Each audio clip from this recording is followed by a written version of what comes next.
దానియేలు తీసుకొచ్చాను. అప్పుడు దానియేలు చదువుతున్నాడు, అయ్యా ఇది మేనే టేకేలో పాసినయ్యా.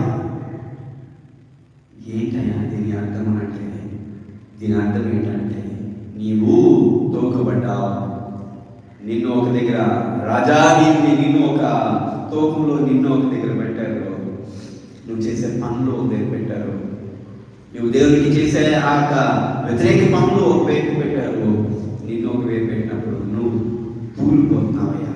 Your coming down. నీ పాపం పెరిగిపోయింది, నీ శాపం పెరిగిపోయింది, నీ చేసే ఆ దుష్కార్యాలు పెరిగిపోతూ వచ్చాయి, నువ్వు చేసే ఆ అపరాధాలు పెరిగిపోతూ వస్తాయ్యా. ఎప్పుడైతే పాపం పెరిగిపోతుందో నీ జీవితం కారిపోతున్న విషయం నీకు అర్థమవుతుందా? When you do sins against God, sins against people,